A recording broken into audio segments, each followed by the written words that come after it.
ഗോവിന്ദച്ചാമിയുടെ jail ചാട്ടത്തിൽ ഉദ്യോഗസ്ഥർക്ക് notice അയക്കാൻ ലോകായുക്ത ഇന്ന് ഉത്തരവിട്ടു. ഗോവിന്ദച്ചാമിക്ക് നോട്ടീസ് അയക്കാൻ നിർദ്ദേശമുണ്ട്. വിശദമായ റിപ്പോർട്ട് നൽകാൻ ജയിൽ മേധാവിക്കും നിർദ്ദേശം നൽകി. അനന്തകൃഷ്ണൻ ചേരുന്നു.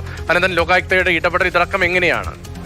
രതീഷ്, ഗോവിന്ദച്ചാമിയുടെ ജയിൽ ചാട്ടവുമായി ബന്ധപ്പെട്ട് ഉദ്യോഗസ്ഥർക്കെതിരെ സാമൂഹ്യ പ്രവർത്തകനായ പായ്ച്ചർ നവാസാണ് ലോകായുക്തയിൽ ഹർജി നൽകിയത്. കഴിഞ്ഞ ദിവസം ഹർജി ലോകായുക്ത ഫയലിൽ സ്വീകരിച്ചിരുന്നു. ഈ ഹർജിയിലെ പ്രധാന ആവശ്യം ഈ ജയിൽ ചാട്ട സംബന്ധിച്ച് ഉദ്യോഗസ്ഥർക്ക് വീഴ്ച സംഭവിച്ചിട്ടുണ്ട്. ആ ഉദ്യോഗസ്ഥർക്ക് പൊതു സേവനത്തിൽ നിന്ന് അവരെ വിലക്കണം എന്നാണ് ഈ ഹർജിയിലെ പ്രധാന ആവശ്യം. ഈ ഹർജിയിലാണിപ്പോൾ ഉദ്യോഗസ്ഥർക്ക്, അതും ഉന്നത ഉദ്യോഗസ്ഥർക്ക് ലോകായുക്ത ഇപ്പോൾ നോട്ടീസ് അയച്ചിരിക്കുന്നത്. ജയിൽ മേധാവി, north zone jail DIG, Kannur central jail superintendent, ഒപ്പം ആഭ്യന്തര വകുപ്പ് സെക്രട്ടറിക്കും അയച്ചിട്ടുണ്ട്. ഇത് കൂടാതെ ഗോവിന്ദച്ചാമിക്കും നോട്ടീസ് അയച്ചിട്ടുണ്ട്.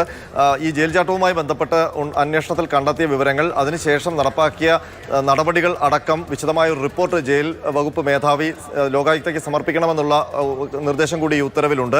സെപ്റ്റംബർ 20-നകം ഈ റിപ്പോർട്ടുകളും ഈ നോട്ടീസിനുള്ള മറുപടിയും ലഭിക്കണം എന്നാണ് ലോകായുക്ത ഇപ്പോൾ അറിയിച്ചിരിക്കുന്നത്.